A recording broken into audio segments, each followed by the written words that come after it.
This is 1480 KRAE Cheyenne. What you are about to hear is a sports talk radio show unlike any other that has ever before been broadcast in the capital city of Cheyenne, Wyoming, USA. This is Cheyenne, Wyoming's Sports Talk Authority. The Wyoming Cowboys, the Denver Broncos, the Colorado Rockies, and the Denver Nuggets. The show is local, it's regional, and yes, the show is national as well. Wyoming Sports Talk Today is on the air.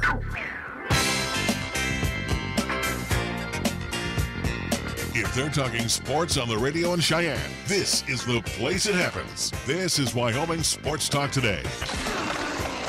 We welcome you back to Wyoming Sports Talk Today, Monday afternoon, and our program is being brought to you by Marv's Plumbing and Heating, 1515 Logan Avenue, Mondello's Pizzeria at 1507 Stillwater Avenue, Sweet Dean, the Greenway Commons for delicious paisan cuisine served up 7 days a week. First Tour Bank at 1508 Stillwater Avenue. Talk with Tim and the great staff over there about their special CD rates with great APYs right now. That's annual percentage yield. Lennox Auto Body, 2 locations. The main auto truck repair center on Dunn Avenue. The Auto Glass and Detail Center you will find over on Pershing Boulevard. Medicap Pharmacy for all your pharmaceutical needs. Bluegrass Circle next door to Texas Roadhouse. Platte Valley Bank ×2, Banda High Avenue, and the east side location at the corner of College and Pershing. Banking done the old-fashioned way, always with customer service in mind. That's you and me. Of course, technology-wise, yes, everything that you can expect from Platte Valley Bank here in the 21st century. Key of Cheyenne over on Nation Way. 18's got to go, making room for the 19. So, again, you're going to find some sensational buys, as you always do when you shop local and you shop Key of Cheyenne over on Nation Way. Chick-fil-A, breakfast 6 days a week to go along with lunch and dinner. So, again, you can make it a Chick-fil-A day Monday through Saturday right there across from Menards at the corner of Windmill and Del Range. Our good friends Ray and Cindy and the whole crew invite you to come on by and make sure you get your morning started perfectly with a Chick-fil-A breakfast. Jolly Rogers RV Sales and Service on Highway 30 having their hail of a sale going on right now. So if you are a Jayco fan like we are, you're going to find some great Jayco products, specially priced due to the hailstorm that came out there. Not that they're all banged up or anything, but you're going to find some good deals on Jayco RVs, fifth wheels, travel trailers. Jolly Rogers RV Sales and Service on Highway 30. Taco Jaws, your home for loaded potato olays. How about the 3 for $5 taco promotion going on right now? Tomorrow it's Taco Tuesday, and they always have their 6-pack and a pound. Taco John's of Cheyenne. And we get our program underway, as we always do, with our scoreboard, and that's brought to you by our good friends at Pepsi of Cheyenne. Just don't even try if you're trying to showcase off to the camera right there. Anyway, so recapping LCCC athletics from the past weekend on women's side for women's soccer. They were on the road first game. Let's take a look here. At least for Saturday, it was in Council Bluffs, Iowa, taking on Tyler Junior College. That was a 3-1 loss for LCCC. And then on Sunday at Iowa Western Community College, it was a 2-0 loss for at least LCCC women's soccer. They are on the season right now, 2-4 overall. For women's volleyball, they were in action as well, too, over the weekend. They were in the Lee College tournament. It was a 2-2 split over the 4 games out there in Baytown, Texas.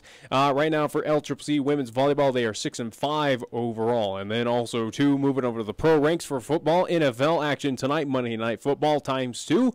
You will see in the earlier game, 5:10 at least, is when it's projected to start on ESPN. It will be the New York Jets taking on the Detroit Lions.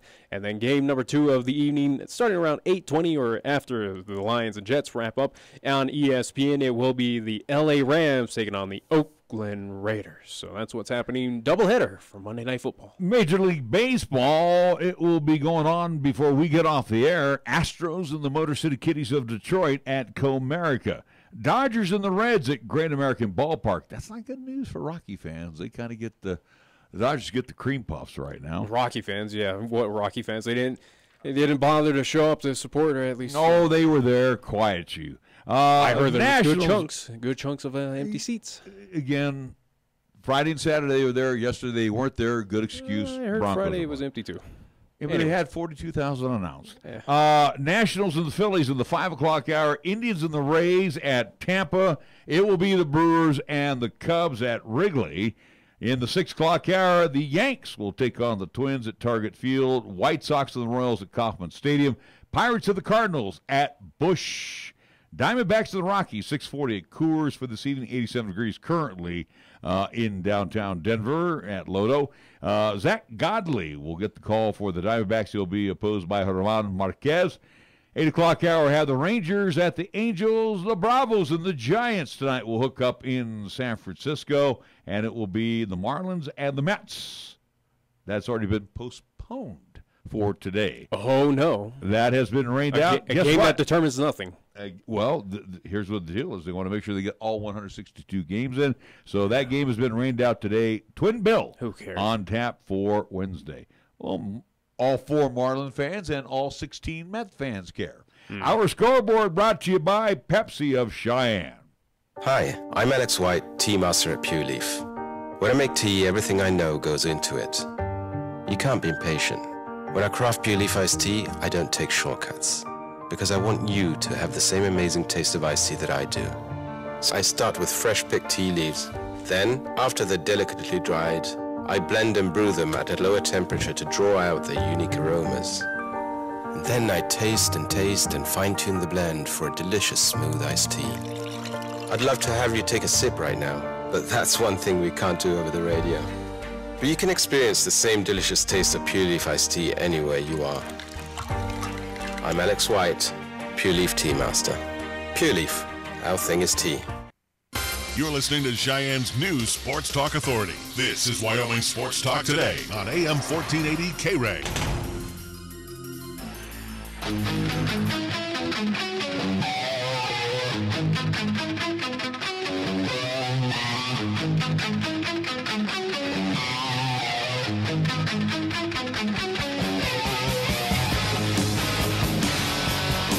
It is a Monday Wyoming Sports Talk today. A lot to talk about. Probably 2 hours won't be enough, and we probably won't get to every subject.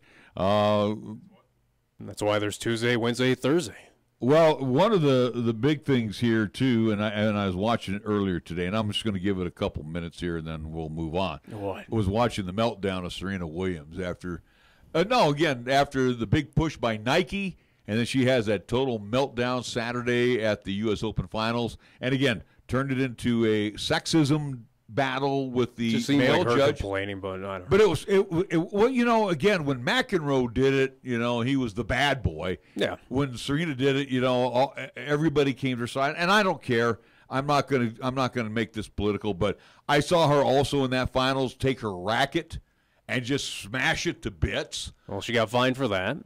No, she got fined for lipping off to the umpire. She got fined for that as well. Again, she So, got a few fines. It was not like that she was wearing a halo over her head, but No. she had a complete meltdown. It just seemed like at she was the US complaining. Open. Again, the call and everything, again, didn't really pay too much, obviously. Other things kind of overshadowed or what at least happened over the weekend. But I saw it's McEnroe. nothing worth the I talk. saw back in It's the day nothing worth it. McEnroe undress these guys. I mean, the way he used to get into their grill. All right, we saw a lot of football over the weekend. We can start on Friday.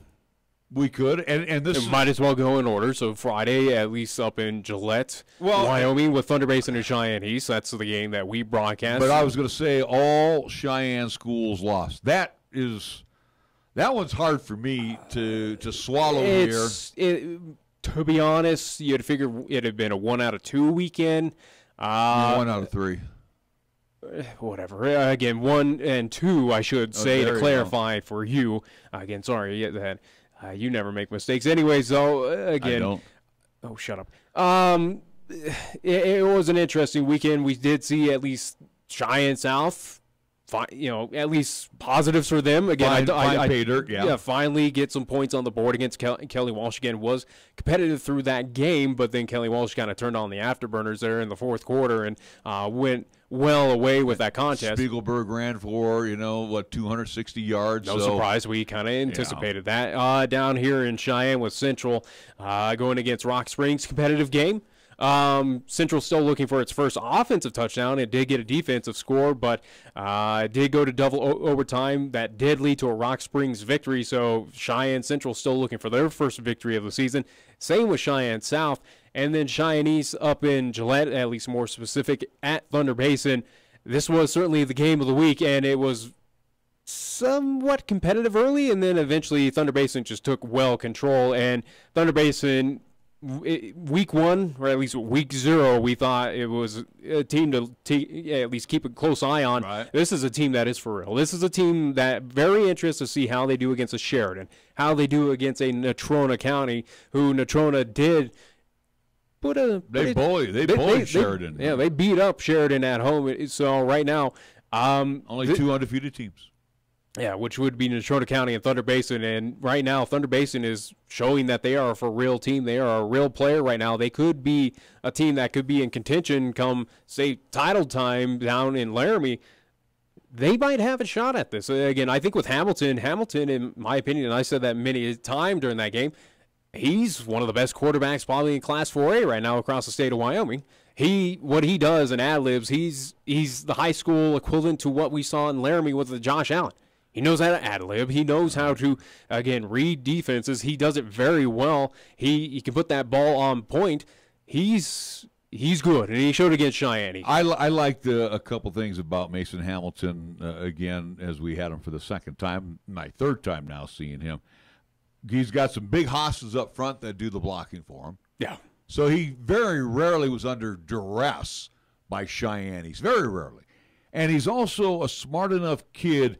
If he sees the pressure coming at him, and he sees that the defense basically has got blanket coverage on his receivers, he doesn't throw the ball away. He gets outside the zones, and he goes and throws it out. It was a great performance all around for Thunder Basin, again, offense and defense, but also, too, they got a little assistance from Cheyenne East. More importantly, again, that defense shooting themselves, again, that offense, it seemed like Cheyenne East as a team, as a whole, they helped Thunder Basin more than they should have, whether it was costly penalties or, again, just turnovers, miscues.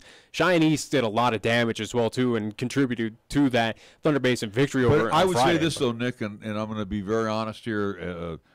I think Thunder Basin was going to win that thing. I thought it was going to be closer than it was, and I from what we saw with East and Kelly Walsh, I figured it was a team that was going to learn from its mistakes against Kelly Walsh, kind of improve, and I thought they could take care of it on the road against Thunder Basin. Again, I thought East was the better team, but right now, clearly, Thunder Basin showing, hey, it is not the best team in Class 4A. That is yet to be determined once those two, at least Thunder Basin and Natrona County, get together, but it's showing that it is a team that is a formidable threat. Might take over Sheridan, might be, again, this is a team that all eyes need to be on. This is a team that could potentially hoist that state title come up here in November, but something just told me that I thought East was going to take this victory, get it close. They were going to have their struggles against the run game. This was going to be an evenly matched game. That's pretty much what I've been saying, yeah. Yeah, and again, the deal with Thunder Basin, I kind of gave them home field advantage in this contest because they were you give them like the 3-point advantage for being there in Gillette, but it's again I thought East coming off that great victory, close-knit at least contest against Kelly Walsh and Cheyenne, going on the road. Hey, they've been tested. Thunder Basin hasn't. This almost had that feeling of not necessarily a trap game, but for Thunder Basin, something that was going to catch them off guard of going, all right, hey, we got to play real competition now. What do we do here? But they were ready to play, obviously. They've been tested now. And again, Cheyenne East at this point in time was the number 3 ranked team in the state of Wyoming. They're not anymore. I think Thunder Basin right now, especially being undefeated, I think they should be ranked number 2. I think they're number 2. I definitely will be number 2. Sheridan should drop to 3, and East will probably either be 4 or 5, but since they beat Kelly Walsh, they'll be 4. 4, yeah. Now, here's the deal that disappointed me in the Thunderbirds' loss on Friday night that we were there. Secondary needs some serious work. That whole defense does. The secondary is... Let's be honest. There were so many missed tackles again where this team needs to wrap up. I would throw against Cheyenne East right now. If you get me, you could throw, you could run against them. Again, what we saw. If you give me 5 good guys on the front line, just like Thunder Basin did. You give me protection for my quarterback, I'll tear up that secondary. Cheyenne East has got a lot of problems in the secondary right now. Again, I don't put all the blame on the secondary. Yeah, they at least had their troubles. But again, how many times did Hamilton throw? He threw like almost. How many times did they run and break tackles on the Cheyenne East team? Again, it's that defense altogether. And then if they break through the first line, that's your secondaries that got to make the tackles. Again, there's a lot of problems. Okay, I'll agree both ways. Yeah. Okay, we'll both be in agreement. You think it's the defense in general? Absolutely. I agree. I think the secondary has a lot to be desired right now. Then you go over to the offensive side of the football. Offensive line. We talked with Jacob Fernandez, offensive lineman, on our post-game show. He was you could tell he didn't want to be there talking to me. No. And he was very upset. Graydon Buell spent the bulk of the night running for his life. Absolutely. And it was, again, that total breakdown on the offensive line. So, again, as they go to work today and prepare for South, and again, you don't take anything for granted in Class 4A. And again, South scoring, I know they are going to be like they're multi-point underdog. Yeah. But the thing is, I don't want to be South facing Cheyenne East. No, East is going to be very upset. And again, forget the player's name that you talked right after Fernandez, but it was a situation of he mentioned, or at least I think you brought up the question of, hey, you got Cheyenne South coming up at your home turf. How are you feeling about this one? He goes, again, not taking quote directly, but felt confident and wanted to put a little bit of a hurting on the Cheyenne South team, get back onto the winning track, and again get this frustration after this loss against Thunder Basin out of their minds.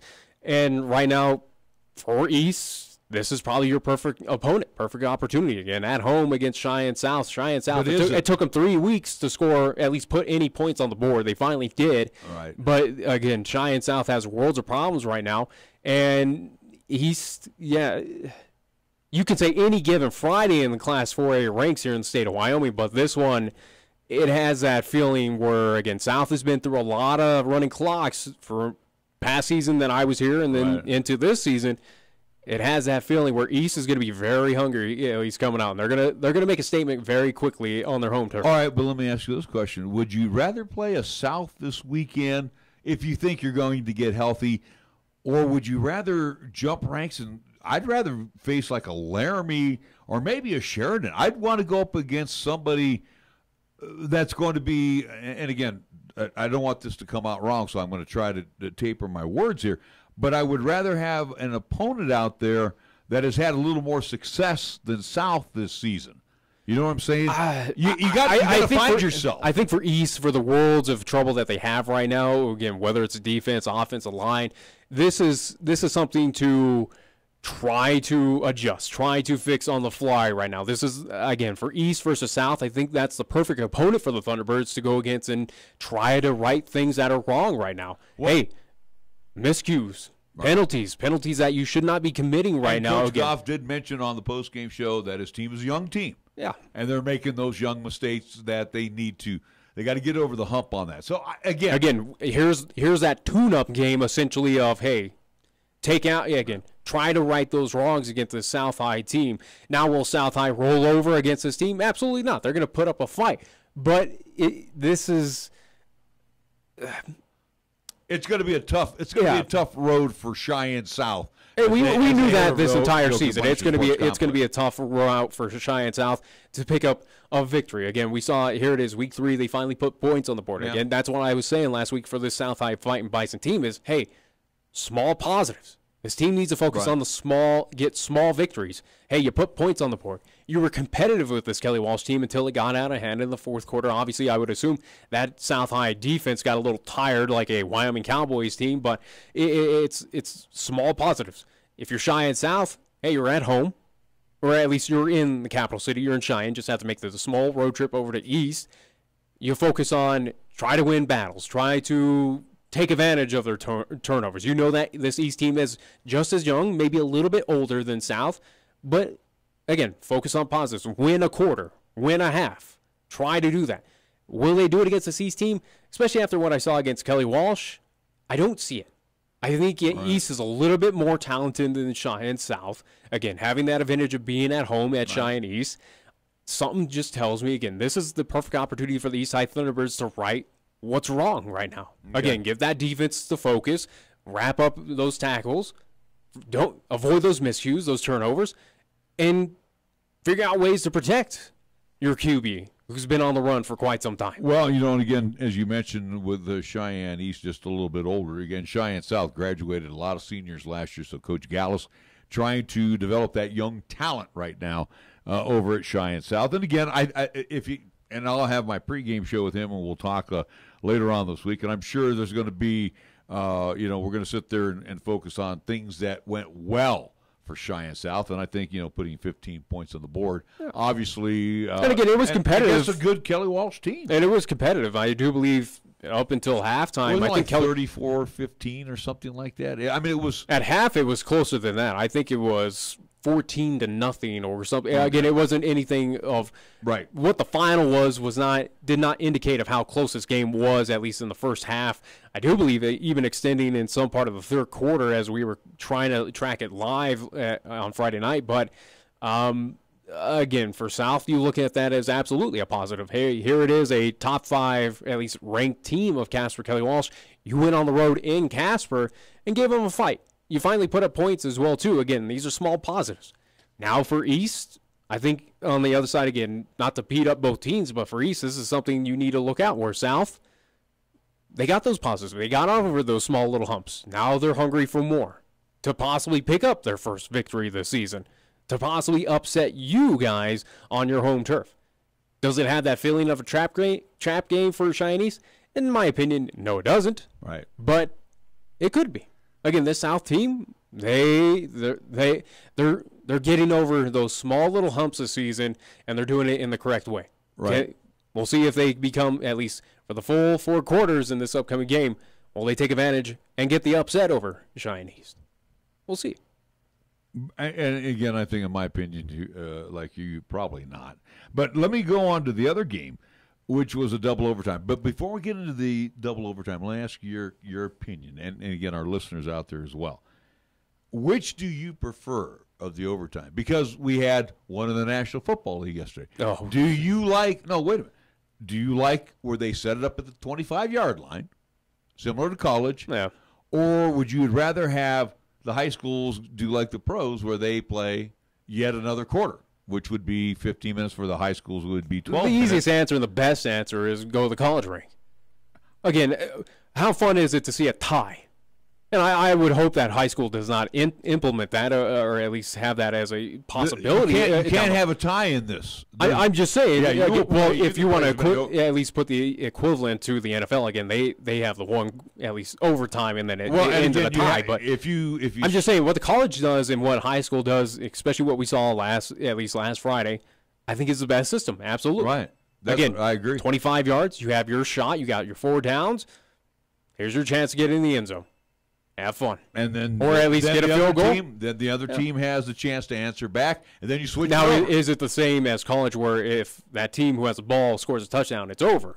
No. Okay. The other team has the chance to answer back. But see, in the NFL, you score a touchdown, game, set, match in overtime. Yeah. But if you kick a field goal, then the other team has a chance to answer back. Well, touchdown, over, field goal, you continue on. And again, you look back at yesterday's game with Cleveland and Pittsburgh. I mean, they went 15 minutes and nothing decided. Yeah. So anyway, Cheyenne Central losing a double OT to Rock Springs. As you mentioned as we started, the offense has failed to score in 3 contests right now, but at least the defense got Central on the board. They did get the 2-point conversion. And again, what happened, if I understand it, in the first overtime, Rock Springs failed to score. Cheyenne Central's field goal try was blocked. Yeah. And then on the second OT, because what it was Rock Springs Central, then Central went to the offensive side first, and then Rock Springs had the ball last, and then they scored. That's why it's 14-8. But kudos to Central. Again, getting close. Again, you were that short to picking up your first victory on the season, especially after the 2 kind of brain beatings that you've seen, at least in this early weeks of Class 4A. But for Central, again, as we talked with Cheyenne South, positives. You were competitive against this Rock Springs team. You came up just that close to picking up the victory. Hey, I think for that Indians team, you your heads are held high after that one as much as you wanted the victory. But again, it was that small positive. You're getting over that hill. You were competitive in this contest. And now you focus up on getting the victory against a Campbell County team on the road, which I think Central, in my opinion, against this Campbell's team that is on a 17-game losing streak that dates back for quite some time, I think Central has a great opportunity coming up, as much as it is on the road up to Gillette, to pick up their first victory on the season. I absolutely think so. Again, I think this is that positive movement forward for Mike Apodaca and his team to go, hey, we were competitive against this Rock Springs team. This Rock Springs team has been competitive against some top teams in the Class 4A in this early ranks, so this is good news for our team. Here's this Campbell County team that's a little down in the dumps, just like we are, but again, a little bit farther. Again, they're fighting off a 17-game losing streak. Here's where we can continue that and pick up our first victory and maybe start something again, maybe have a little momentum through the rest of the season. Looking at a couple other things that happened concerning the county teams. Class 2A, Burns Bronx won. They defeated Moorcroft 41-30. They are 2-0 right now on the season. They have one more win than they had the entire season. So Coach Brad Morrison over at Burns getting things in the right direction for the Burns Bronx, and we will talk with him tomorrow. And the Pine Bluffs Hornets, we saw the right bus on the way home, so it wasn't a happy bus. No, they got whipped. The Panthers got punished by the Hornets 47-0, and congratulations to Pine Bluffs. They have now won their they've won 17 straight. Yeah. Here's one in Class 2A. One final score that came in on Friday night. Kemmerer, the Rangers beat Lyman 28-6. And you say, who cares? Well, that was their first conference win since 2012. That's a lot of games. It had to come by sooner than later, I guess. That's right. Again, but anyway, 6 years. But Kemmerer finally getting a W in conference play. Anyways, going through the rest of at least Class 4A scores. Again, if you missed it on Friday's broadcast, again, do want to apologize as well, where we had to fight a firewall for Thunder Basin, at least Campbell County School District. You know what? You did a good job, and let's give the kudos to the athletic director. He didn't poo-poo us. Tom Siemens, he was working hard. Again, where one of our avenues didn't work, hey, we had to go through a direct line there with the Campbell County School District. Fortunately, they had a firewall block that did not allow us to stream, so we had to work with their technicians who did a great job and got us streaming live about early in that second quarter. So, again, didn't get the full presentation like I wanted to, but at least we did get on the YouTube side. Do me a favor, real quick here. Explain a firewall block. This is older guys like me. I don't understand what a firewall block means. To a certain, I mean, is it in like layman's terms? The school puts up little, at least ways, for the students there to not access certain sites or transmit data and. Like parental controls, essentially. Okay. So that's what happened. So we had to bypass that, and a technician, at least there at the Thunder Basin, did allow us to do that. So thank you to the fine folks up there that got us through. We hopefully won't run into those problems coming up at East, even though we know that it's worked before, so it should work again and have the full presentation on both YouTube and Periscope coming up this Friday. But Class 4A, number 2, Natrona at home. They defeated number 1 Sheridan Bronx 34-7. That Bronx 20-game win streak was snapped this Friday, so the defending 4A state champions fall to Natrona County. Again, a game you heard here on 1480 K-Rate. Number 4 ranked Thunder Basin upsets number 3 Cheyenne East 34-11. Number 5 Casper Kelly Walsh defeats Cheyenne South 41-15 up in Casper, Wyoming.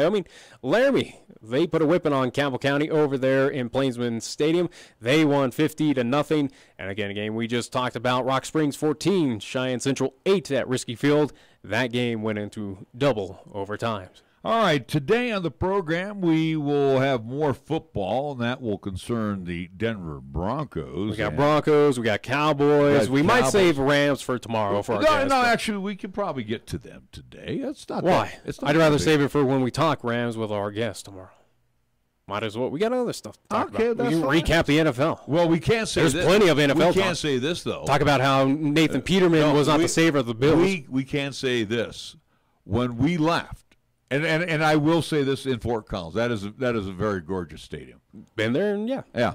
They put a lot of money in it. And what was interesting is when the Rams fell behind, I think it was, 27-9? Does that sound about right? Yeah, that was just at the beginning of the third. And we were leaving, and not that we were like, hey, let's just get out of here. I mean, it's like, I want to go home. It was a long weekend, and it's like, we got other stuff to do. So who knew? Who knew it was going to happen? I mean, half of the crowd was leaving at that time too, right? And that's no surprise. That crowd has done that before, especially last year where CSU had the chance to upset Boise State, fell short, and then also too left early in that Nevada and CSU game that was very close-knit. This is, at least for Fort Collins, that is a fan base, and we talked with Kevin Lytle about that, where it's a fan base that does do that pretty often. Those students, hey, it is a Saturday night. If my team's losing, I got other things to do. I got other things going on late Saturday night. And again, those fans absolutely are fickle down there at Fort Collins. You have to admit that. Again, I think majority of the fans that were remaining, and it was almost a 2-1 at the beginning of the game. That stadium was not even nearly full for this contest. But I would say 2-1 advantage of CSU. There were a lot of Arkansas Red out there. There were a lot of fans from Fayetteville or however throughout the state of Arkansas that came out for this contest. And I think at halftime, that stadium was probably mostly red. Right, yeah. That remained, at least. Absolutely. All right, we're going to take a time out. Again, on the program today, too, in addition to talking a lot of football, we'll try to sneak a little baseball in as well.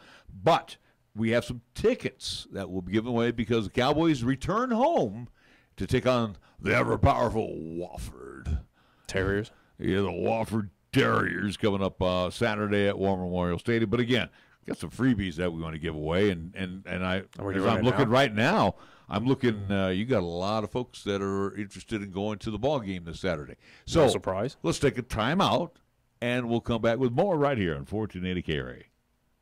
For 56 years, 1480 K-Ray has been Cheyenne's home for good times and great oldies. Also with KYY FM, we are Cheyenne and the area's only locally owned AM/FM combo radio stations. Add that to the addition of 3 FM radio translators to serve the area with programming from both K-Ray and KYY, and that equals a lot of bang for your local advertising dollar. Radio, yesterday and today, still works. For more information, contact Larry Proetti at 307-637-0301. The Plastic Reconstructive and Hand Surgery Clinic at Cheyenne Regional Medical Group is excited to welcome plastic surgeons, Drs. Bill Wyatt and Joe Luby, to our team. Both doctors are board-certified and fellowship-trained surgeons with special training to diagnose and surgically treat problems of the hand, wrist, and forearm, in addition to providing plastic and reconstructive surgery. If you are considering plastic or hand surgery, contact us at 307-638-8987 to discuss our surgical options. Now accepting Medicare, Medicaid, TRICARE, and UHC. Did you know High West Energy has been serving residents of Laramie County for 75 years? Based in Pine Bluffs, High West Energy is an electric co-op proudly serving 10,000 customers in 3 states, including 20 subdivisions surrounding Cheyenne and F.E. Warren Air Force Base. We're owned by our customers who share in the profits and have a voice in ensuring that we maintain high standards while keeping electricity costs low. Keeping energy affordable for 75 years. HighWestEnergy.com. A Touchstone Energy partner. Let First Education Federal Credit Union help make buying your next car a breeze. At First Education, you get competitive rates and deal with friendly local folks.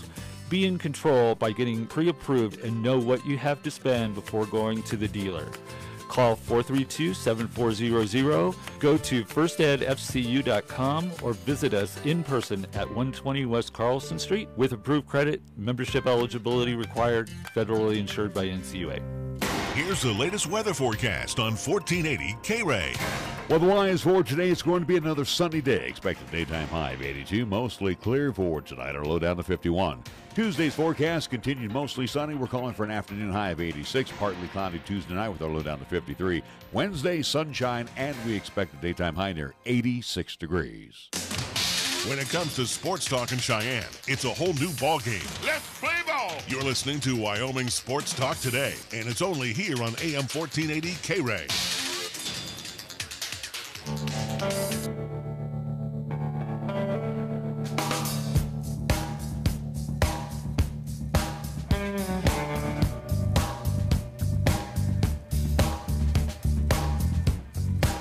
Well, welcome back to Wyoming Sports Talk today. You know, we didn't go over our picks here, pal.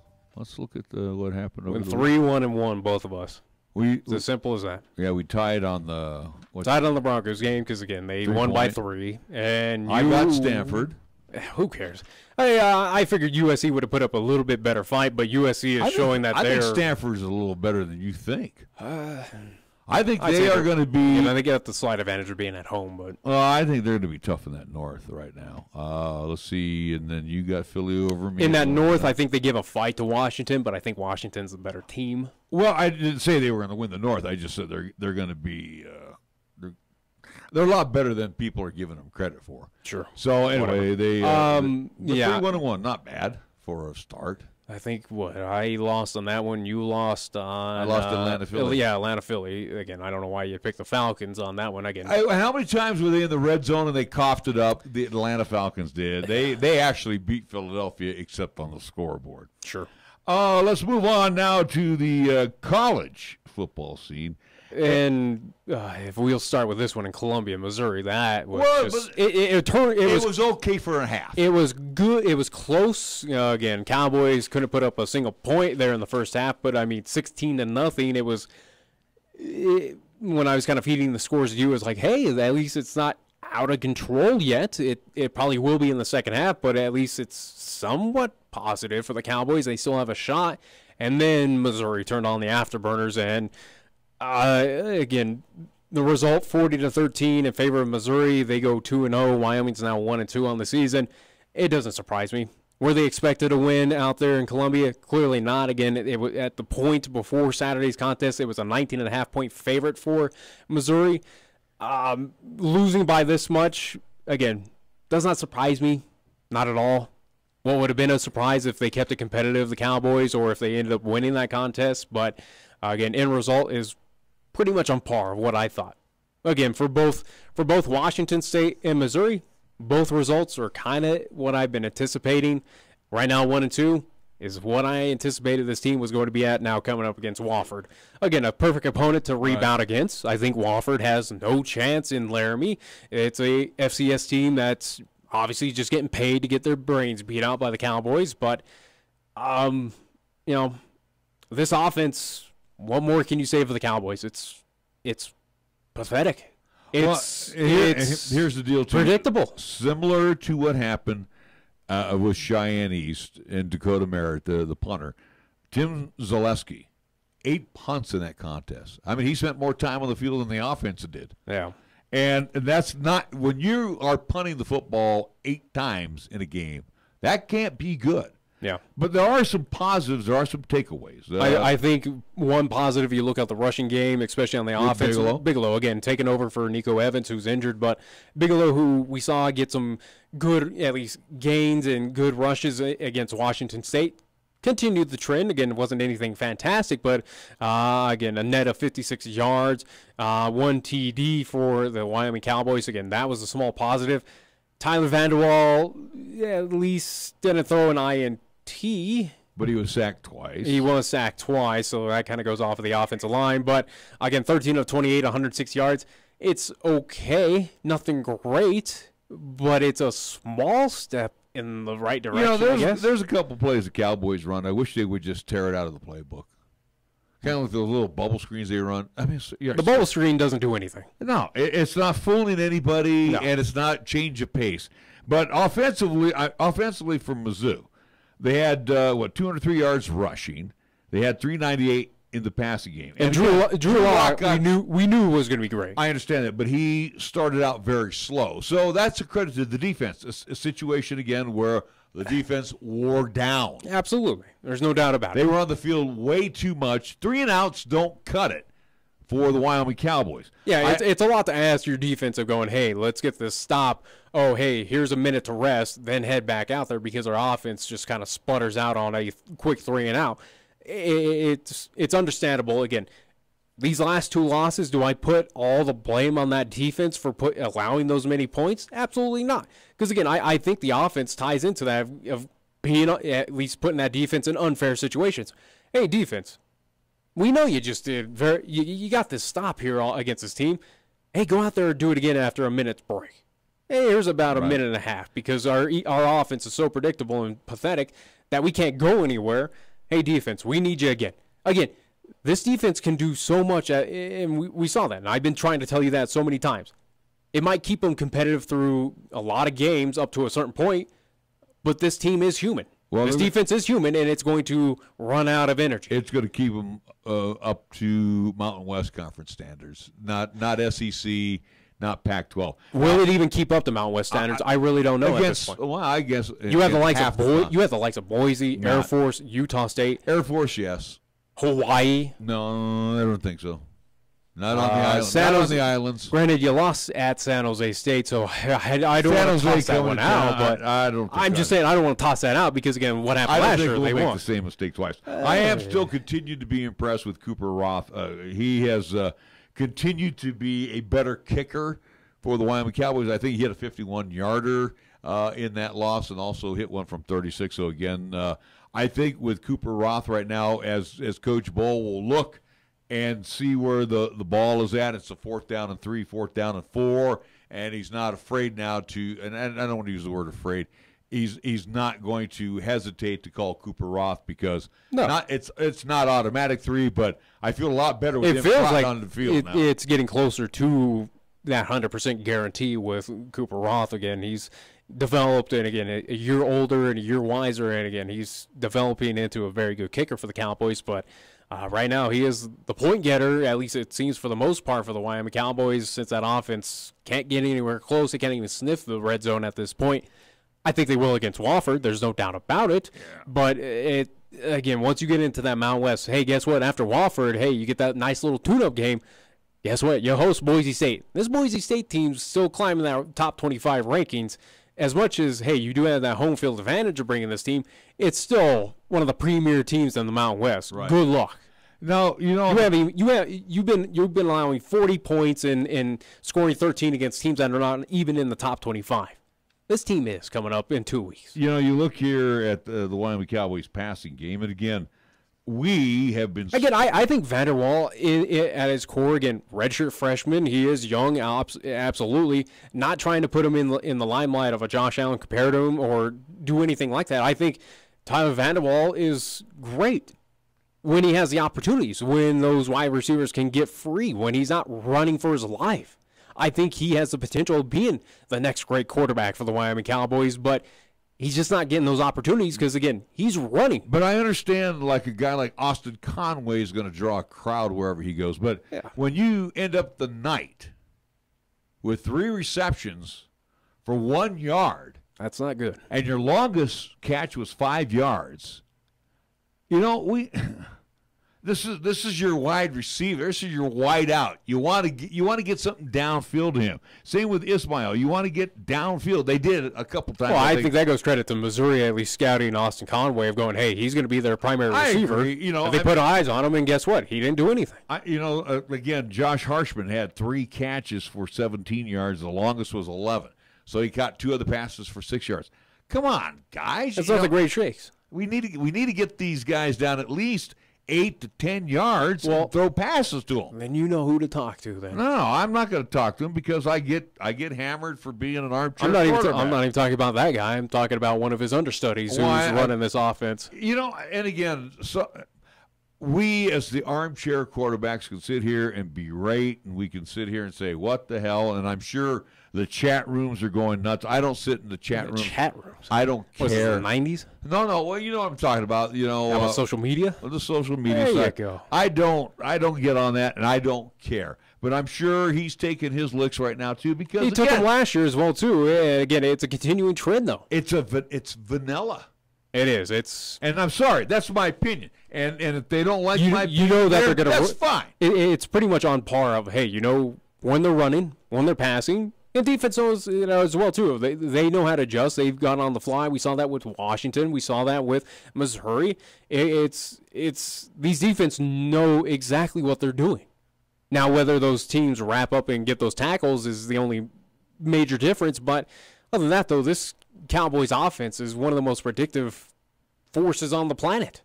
You know exactly when they're going. Again, just watch a game and you go, hey, they're going to run here. Yeah, we know we're going to pass. On third down, if it's third and long, they're going to run for whatever reason. Oh, yeah, they did. It's not for this offense, especially with a redshirt freshman. Again, I don't put it all on him. I think there are issues with the offensive line. And again, the play calling is just not good. And again, right now, that falls on a Vegan at this point. I think a little bit of blame. Kind of, again, we look at Denver Broncos with Vance Joseph. With all those losses last year, he didn't blame anyone else. He blamed it on himself. Now, Craig Bull might do that as well for these losses, blame it on himself. Again, as a good coach, probably will. But I think the main culprit right now who needs to step up to the plate and kind of say, hey, this is on me of this offense. Because, again, we know the defense is great. I think the defense is fantastic. We know it's a top 10 defense, but it can only do so much when it's on the field for about, it seems like, for 50 minutes a game. But I think Vegan is that culprit that needs to kind of step up and go, hey, this is on me. I need to maybe adjust this a little bit better. This offense that worked elsewhere is not working now. Well, it's a pro-style offense, but it's also intended to chew up the clock, okay? Again, we don't have... It don't seem like it's chewing up any clock. We don't have Josh Allen anymore to, ad-lib and go long or whatever the case may be. I think you can do that with Tyler Van Der Waal. Again, he's young and he needs to learn it. But I'm just saying this is the style that they've had for many years. They're not going to change because you and I gripe about it or social media gripes about it. But again, to me, what I'm seeing, and again, this is not 1, 2, this is the third game now that I've seen it. It's very vanilla. You can continue that the last season. What happened against San Jose State? Right. What happened against Fresno State at home? Yeah. It's vanilla. And again, defense, and I'm sorry to say that, defense, definitely you get a salute from me. Yeah. And I'm sorry that your guys' tongues are hanging out because the offense is not getting the job done. Again, what I told you at the beginning of the season, this defense is going to keep them in for quite some time, but it's not going to be enough to get them victories, not pull up these upsets against these Washington States of the world, Missouri. I don't think they're going to beat Boise at this point in time. They're going to do up to a point where, hey, we're kind of gassed out here. We can only carry this team for so long. Again, we saw it. You can compare it on the NFL side to 49er teams where, hey, they had great defenses, but an Alex Smith-led offense, it was just as vanilla and didn't amount to anything. Last year with the Broncos, hey, you don't really have a set quarterback. That offense was very predictable. That defense is still good. It kept you in some games, got you some wins. But other than that, though, it was a pretty pathetic season for the Denver Broncos. And like I told you before this season started, I said there's going to be a time. And pretty much through the course of the season until maybe the offense catches up, I said, this defense is going to carry you. But right now... And I think it will throughout this whole season. Unfortunately, against the big boys, your defense can't carry you. No. You got to have some type of offensive movement. And again, Missouri, bigger, faster than Wyoming. Yeah. Washington State, no, not so much. Washington State, okay, really...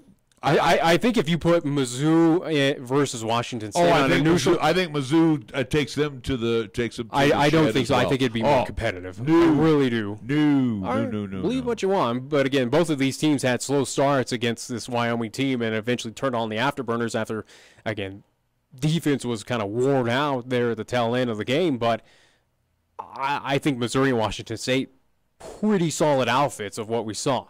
Is it anything fantastic? Is it like seeing Alabama? Absolutely not. Alabama would probably put up 80 against this Wyoming team. But it's right now, again, the offense has major issues. But we also said the same thing, too, when we were down watching Arkansas come out against CSU. We said, and I asked you what the line was. You said it was like 23-ish, something like that. Yeah, something like that. And I said, just look. And it got to that point. It was getting out of hand fast for CSU. Yeah, and then somehow, some way, the Rams rallied back under Mike Bobo.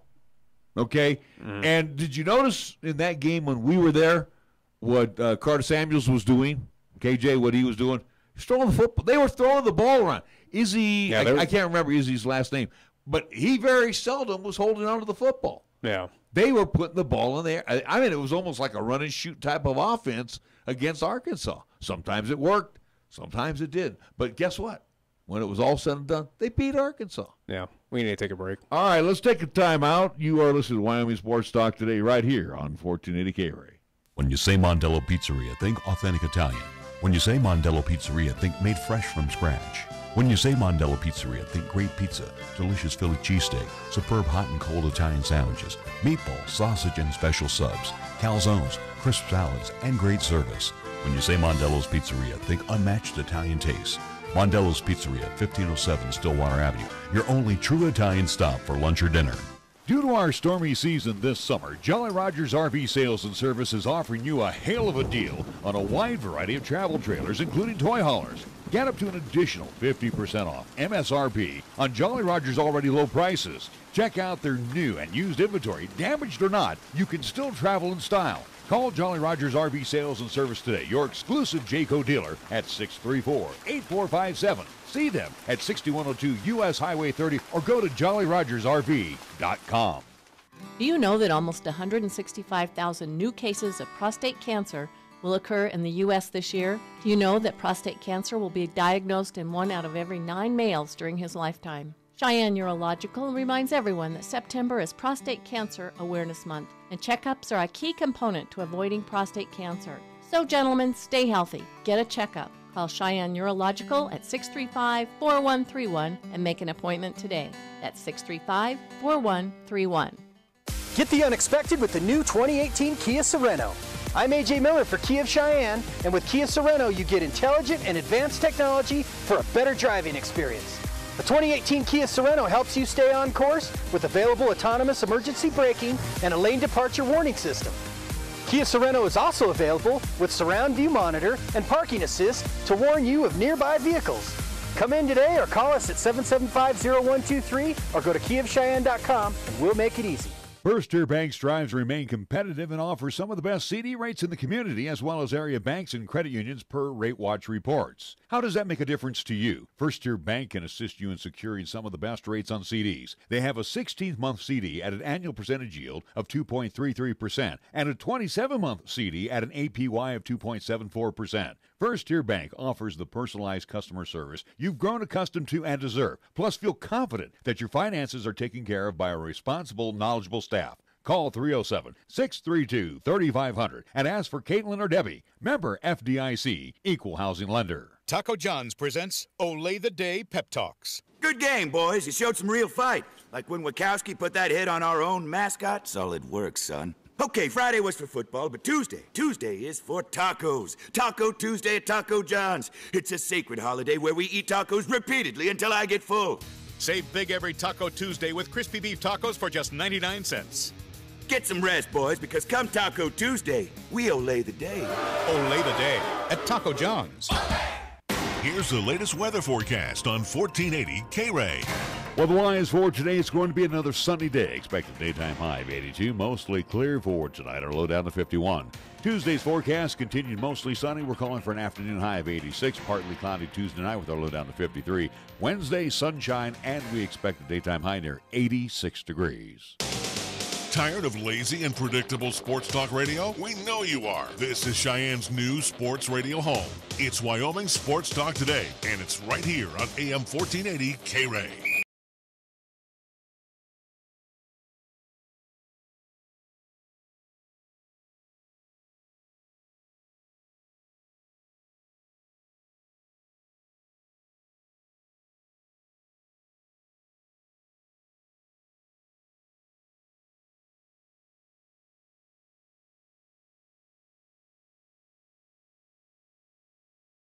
I'm sorry, I really like that song by Yes, Owner of a Lonely Heart from 1984, so I was kind of like getting into the tune there, and there's Nick pointing at me. Get on, get on. All right, we're getting close to the top. You're just having more senior moments of just... No, I don't have a senior moment. Hey, first off, I'm talking, look at talking to your sister. First off, I'm talking to your sister, so A, shut up about that. Second of all, I do like Owner of a Lonely Heart by Yes. That's a good song. Big hit record from 1984.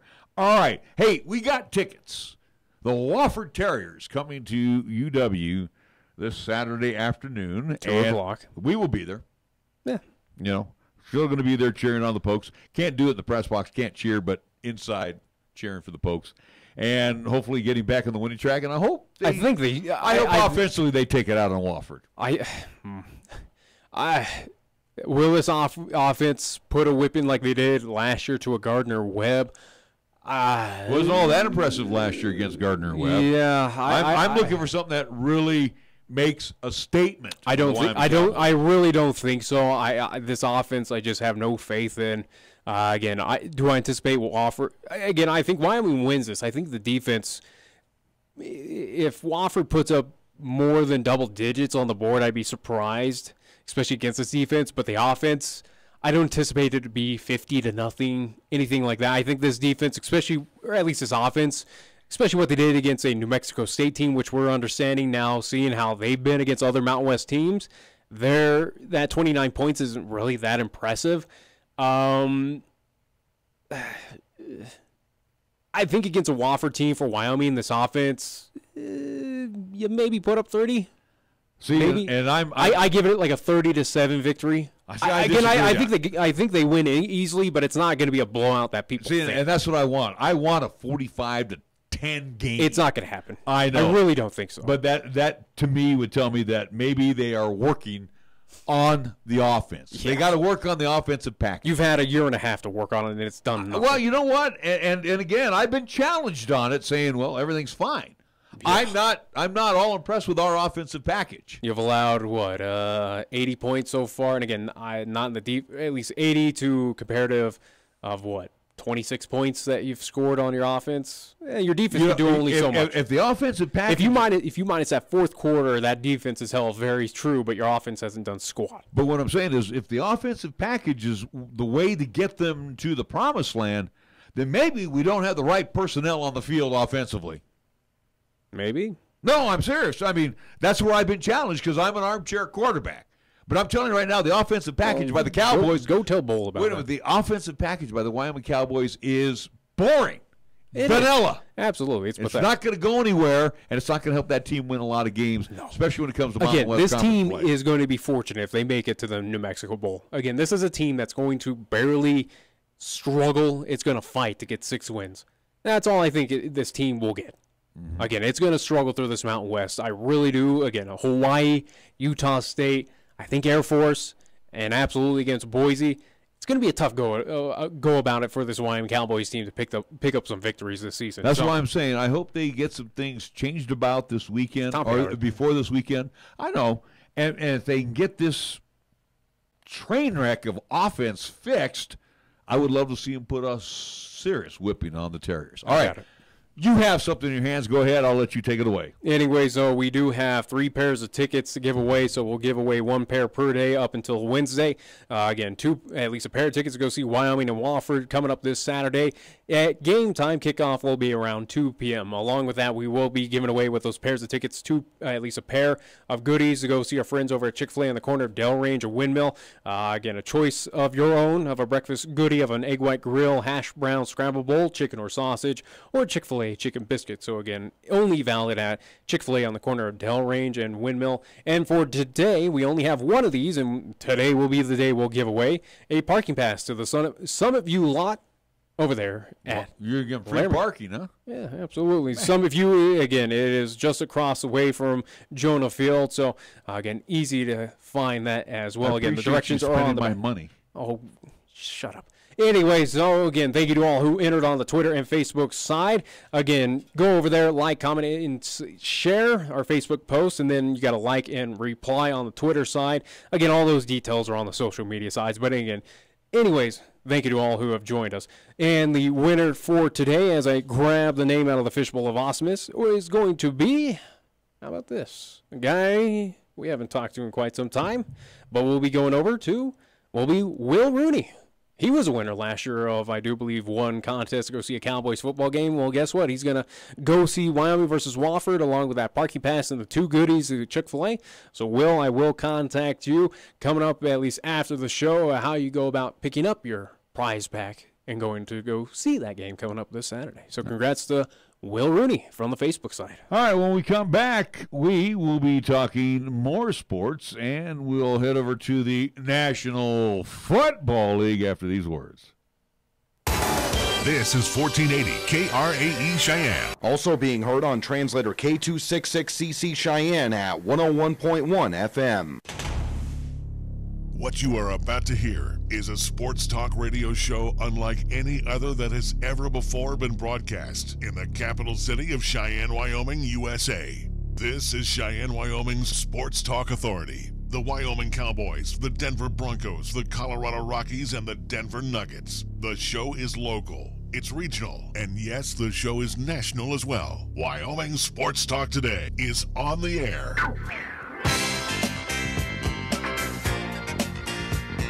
If they're talking sports on the radio in Cheyenne, this is the place it happens. This is Wyoming Sports Talk Today. And it is hour number 2 of Wyoming Sports Talk Today. Boy, hour number 1 went by real fast. We only just got through high school and collegiate football here in our part of the world. Hour number 2 being brought to you by Taco John's of Cheyenne. Also, Jolly Rogers RV Sales and Service having their hail of a sale going on right now on Highway 30. Chick-fil-A, which Nick was giving away some good stuff. And again, corner of Windmill and Del Range. 3 squares, breakfast, lunch, and dinner served up 6 days a week, Monday through Saturday at Chick-fil-A of Cheyenne, corner Windmill, and Del Range. Key of Cheyenne over on Nation Way. Remind you the 18's got to go so the 19's can move on in. Greg and A.J. Miller and the entire crew invite you to come on by, test drive one of those fantastic vehicles on the lot. Kia of Cheyenne. Platte Valley Bank with new banking locations the east side. You'll catch them at the corner of College and Pershing. Of course, the original location on Banda High, where banking is always done with you in mind. Yes, we're talking customer service, but again, the technology part of the 21st century, yes, also part of Platte Valley Bank. Medicap Pharmacy at the corner, well, it's not at the corner, it's off Bluegrass Circle. It's right next door to Texas Roadhouse. So again, do check out all that Gene and the great staff offer at Medicap Pharmacy. And again, of course, they always fill your prescriptions with your doctor's permission. Lennox Auto Body with 2 locations for you. The Auto and Truck Repair Center on Dunn Avenue. And again, the Auto Glass and Detail Center, where they're very busy at both locations these days at the Pershing Boulevard, Lennox Auto Body and the Auto Glass and Detail Center. First Tier Bank, 1508 Stillwater Avenue. Banking done, with you always in mind. Customer service, Monday through Friday. Tim and the great staff always invite you to come on by. Talk to them about their CD rates. Mondello's Pizzeria across the street with Paisan cuisine at its finest. Freshly made dough, freshly made bread, fresh ingredients for the pizza. Matter of fact, their pizza's ranked in the top 10 by the folks at the Food Network. Do you think they know something? I think they do. Mondello's Pizzeria, 7 days a week. Marv's Plumbing Heating, 1515 Logan Avenue. And we get things underway here in hour number 2 with our scoreboard. We go to the scoreboard, and that's brought to you by Pepsi of Cheyenne. LCCC athletics in action this past weekend. We'll start with women's volleyball. They were in Lee, at least in Baytown, Texas, at least Lee College for the Lee College tournament. They split the series of 4 games 2-2. So for LCCC, the women's volleyball squad, they are 6-5 overall. LCCC women's soccer were in action as well. They were in Council Bluff, Iowa. The first game on Saturday taking on Tyler Junior College. That was a 3-1 loss. And Sunday against Iowa Western Community College, that was a 2-0 loss out there. So for LCCC women's soccer, they are 2-4 overall. Reminder, coming up tonight, it is Monday Night Football ×2. Game number 1 will be between the New York Jets and team I am now forgetting. Detroit at Ford Field. So Matthew Stafford against Sam Darnold. Yeah, so that will be your first contest. And then right after that one out in Oakland, it will be the Raiders hosting the L.A. Rams. Again, both games you can see on ESPN. And sticking on the football theme, at least coming up Friday for us, 1480 K-Ray, we will be broadcasting live at Okie Sports. At least, what is it? Okie Blanchard. I can't remember all this. Okie Blanchard Sports Complex. So different names. Anyways, though, at Cheyenne East, they will be hosting Cheyenne South. That game will be kicking off at 6 o'clock. Pre-game here on 1480 K-Ray will be 5:30, which tentative schedule. So again, 5:30-ish. Again, where you can listen to it live on 1480 AM, 101.1 FM here in the Cheyenne area. We do web stream that audio on our website, 1480kray.com. And also, too, we'll be broadcasting live as we have in the past on Periscope and the 1480K-Ray YouTube channel. So looking forward to our broadcast again. Week 5, but game 4? No, this is week 3, week 3 and game 4. Yeah, There you okay. go. All right, Major League Baseball. They should just be getting things underway right now at Comerica with the Astros and the Motor City Kitties of Detroit. They will be playing baseball. The A's will be definitely observers of this contest as they're 2.5 back in the AL West. Dodgers and the Reds. Talk about getting a break. The Dodgers get a big break after taking 2 out of 3 in Colorado. They will be taking on the lowly Reds at Great American Ballpark. 5 o'clock hour will also feature the Nationals and the Phillies. Indians at the Rays in the Trop. It will be the Brewers and the Cubs. This is the one I think everybody will be tuning in for and checking out at Wrigley. What are the standings here? Let me look at this real quick. I think it's about 2 games separating these two. That'll be at Wrigley, Brewers and the Cubs. After the Brewers take a 3 from our Giants, Yankees and the Twins in the 6 o'clock hour. White Sox, Royals from Kauffman Stadium, 6:15. Pirates and the Cardinals also in the 6 o'clock hour from Busch. Diamondbacks, Rockies, Coors Field, 87 degrees currently in Lodo. Zach Godley to be opposed by Herman Marquez for the Rocks. 8 o'clock games will have the Rangers and the Halos. It will be the Bravos and the Giants in San Francisco at AT&T. Marlins and the Mets have already been wiped out. They will make that up as part of a twin bill coming up on Wednesday. Our scoreboard brought to you by Pepsi of Cheyenne. Yo, this is your cup holder talking. You know me, the little round thing between your car seats. Now, listen, we need to talk. Now, I normally have a nice cold bottle of Mountain Dew in me, but at the moment, I'm empty. That's right, no Mountain Dew. Nothing in here but a couple of quarters and a dime. A fully capable cup holder like me just carrying your loose change, it's embarrassing. Look, I'm not made for loose change. I'm round like a bottle of Mountain Dew.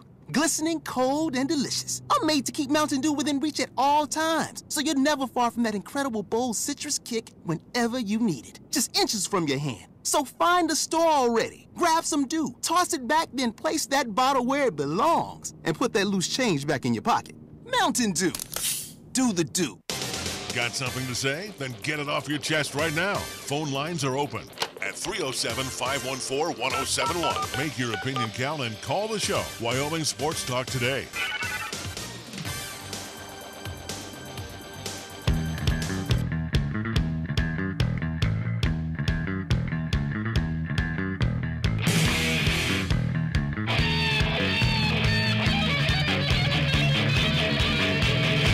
It is Wyoming Sports Talk today, hour number 2. Once again, congratulations going out to Will Rooney, getting a pair of tickets and a parking pass, and some good stuff from our friends over at Chick-fil-A, Corner Windmill, and Delrange. And again, those giveaways, or at least we do have 2 more pairs of tickets to give away tomorrow, which will be one of them, and then Wednesday will be the other. And I do appreciate everybody that is joining you on the Wyoming Sports Talk Today site to get these tickets. How about Facebook page? Facebook page too. Oh, you got all that Twitter stuff figured side as well too. Again, at Nick Wyo Sports. It's all there. All right, so let's take a look. Week 1 will officially come to a close tonight in the National Football League, and you already had a tie. Yeah, I mean, you had a great comeback last night. Like the Green Bay Packers or not. Oh, you're going to start there? No, again, like Aaron Rodgers or not, but one of the better Everyone games. got scared. He got hurt. He got hit earlier and then at least came back as the hero should. It was the storybook ending of, hey, you came back and won it for the Green Bay. Well, it was interesting, too, with Chris Collinsworth, the way, and he was getting hammered a lot today on social sides about the love fest between him and Aaron Rodgers, but he was also saying last night that the Bears take away with Madden and Brett Favre. I know, but the Bears takeaway was, well, we came to Lambeau Field and we almost won. No, you lost. There's no takeaway. It's an L. You lost. You're 0-1, and you had a 20-point lead that you coughed up to the Packers. Yeah. You had this game well in hand, And I don't know what happened. You can't throw that all on Mitchell Trubisky. He didn't play that bad last night for the Bears. Again, it was more of a defensive collapse. It's more of that secondary. Again, obviously the inside for, especially with the likes of Khalil Mack, who came out on fire saying, hey, I'm ready to play football, and he certainly did with the Chicago Bears. But if you had to put blame on anyone, it's probably the secondary collapsing for the Chicago Bears. Again, a few major throws by Aaron Rodgers. But, again, Bears, Trubisky, okay. It was good. Not a bad effort. But again, it is an L. It's a loss, but something that, you read into this game of going, Chicago is certainly improved. Green Bay is still a formidable threat there in the NFC North. But, again, it's more so of Aaron Rodgers, of just how fragile is this guy at this point in time, again, where he gets carted off. It seemed like the world was just ending there in Lambeau, and eventually here he comes back. It's almost for Packers fans, you just wonder of just how fragile is this guy. Again, if he gets coughed on, is he going to get hurt? Aaron Rodgers? Yeah. Did you see the hit? Well, I'm just saying. Yeah, come on. I've seen players take bigger hits and shake it off. And again, too, I've seen broken legs on weird instances that shouldn't have happened. I mean, you should just get up from it, and then somebody's got a busted leg. So, the thing is, he bounced back. He was on a gimpy leg, threw well last night. But the thing, again, too, this is two-time Super Bowl champion. He knows what he's doing. So. But the thing, too, with Aaron Rodgers, he knows how to come back and we'll win. Credit him with being the master of the comeback, but his wide receivers got a lot of yak last night too, yards after the catch. Mm-hmm. I mean, a little 10-yard pass play that he ad-libbed through. And again, I think that falls on that Bears secondary of that. Again, if you got to blame, you have to blame anyone, it's that. That certainly is the downfall of the Chicago Bears, and it's going to be, again, if they play like that throughout the season, it's going to be a pretty long season for the Chicago Bears, especially with the likes of the quarterbacks that they will be seeing, including it in the NFC North. But again, overall, not a bad Sunday night game. You figure Green Bay should have won that game, which they did, but a little bit at least wider, at least distance away from the Bears. But I don't know if you could read too much into this contest of if the Packers are a bad team, Bears are an improved team. I think the Bears are certainly improved, but the Packers, again, it's a team that shows what they are without an Aaron Rodgers. Oh, absolutely. They are not even mortal. The worst game was in Baltimore. The Ravens, I was going to say the worst game was in Cleveland. No, that one, if you're a Pittsburgh fan. It ends with a tie. Are you kidding me? Yeah, but the Ravens, 47, the Bills. We knew the Bills were terrible, and this just proves why. Again, Nathan Peterman, that's your starter? Have fun. And Sal Capaccio last week, he was 5 of 18, and Josh Allen, no great shakes either. But again, Josh comes in, he's got to throw the football. They're down by 40 points. He's 6 of 15.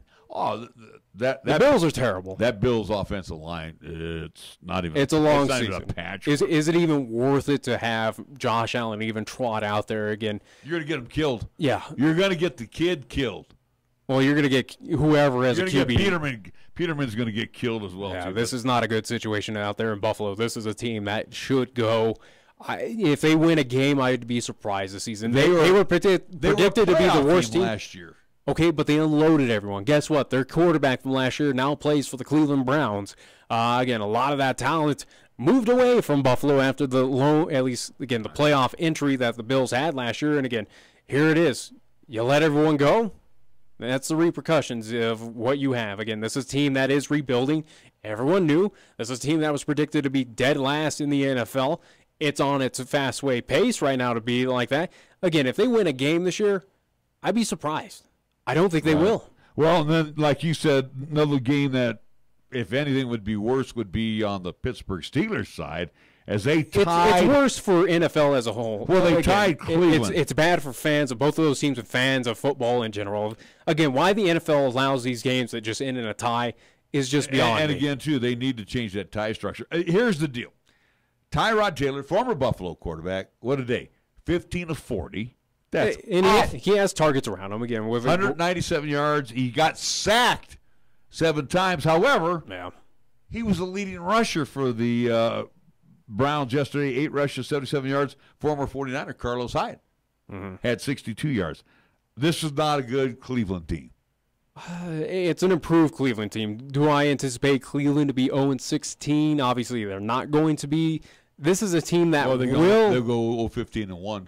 I don't anticipate that No, either. I think win. the Browns will get wins this year. It's not a case of if, but when. But what does it say about Pittsburgh? And Pittsburgh looks like they're in a world of hurt. Pittsburgh, as I thought they were going to be one of the powerhouses in the AFC, I kind of now have to pump the brakes. But yesterday kind of had that feeling of just a weird Sunday, just a weird first week in football. Again, Pittsburgh, I don't know if I can judge them off of that game, even on the road. I just, if you do, Pittsburgh's in for a world of hurt. You can even move over to, again, we'll talk about earlier games, Minnesota and 49ers. We'll get to that here. I want to discuss that here in a bit. Well, then, let's put in your 2 cents Let's already. keep it back on Pittsburgh. I got a feeling, we talk about Vance Joseph before yesterday's game. I think Mike Tomlin might be on the hot seat over there in Pittsburgh. No. You don't think so? No. He's not delivering. Well, also, too, you do have a Patriots team that you have to compete with, and that's what's preventing them to kind of get them farther, or at least win championships. Again, Mike Tomlin has brought Super Bowl titles to this team. Years ago. They haven't won in a long time. It's still a team that can be successful. I don't know. It might be a tough go about it right now in the AFC and I know, and I know Pittsburgh's, since Chuck again, I don't think this is an indication of what the Steelers team is going to be throughout the season. I think it was just one hiccup, and I think they'll fire. If Ben Roethlisberger goes down, they're in trouble. Oh yeah, absolutely. Okay, I think clearly we saw that with Green Bay. I think with any team, if you lose your main guy, you're done. All right. I think if Tyrod Taylor goes down, you got to rely on Baker Mayfield. On Baker, yeah, I think the Browns are in a world of hurt.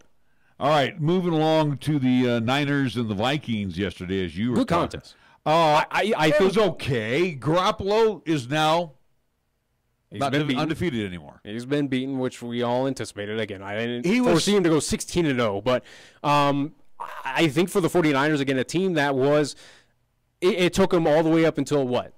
Week 10, Week 11 to get a victory last year. This is a team that's just again, it's a team that was pathetic last year to showing. They made a couple pathetic mistakes though yesterday, and again, that's understandable. This team is not a Super Bowl champion at this point in time. It's still years, maybe a year or two away from being an elite team again, but right now for the 49ers, especially on the road against a very good Minnesota Vikings team, again, a team that is predicted to win a Super Bowl this year. Again, a lot of people have this as their favorites behind Kirk Cousins. They put them up. The 49ers put up a good fight on the road. Yeah, but I think that was a respectable loss for the 49ers. 3 INTs for Garoppolo, a pick 6. Again, that's against a very good Vikings team. Again, a Vikings team that competed in the NFC Championship game last year. And again, Kirk Cousins, if you are impressed with Kirk Cousins, I'm not, But I think Kirk Cousins, just like Case Keenum, he has good tools around him. He has good weapons, and it elevates those numbers for him. Is Kirk Cousins that great? No. I think the pieces around him help him look as if he is that great.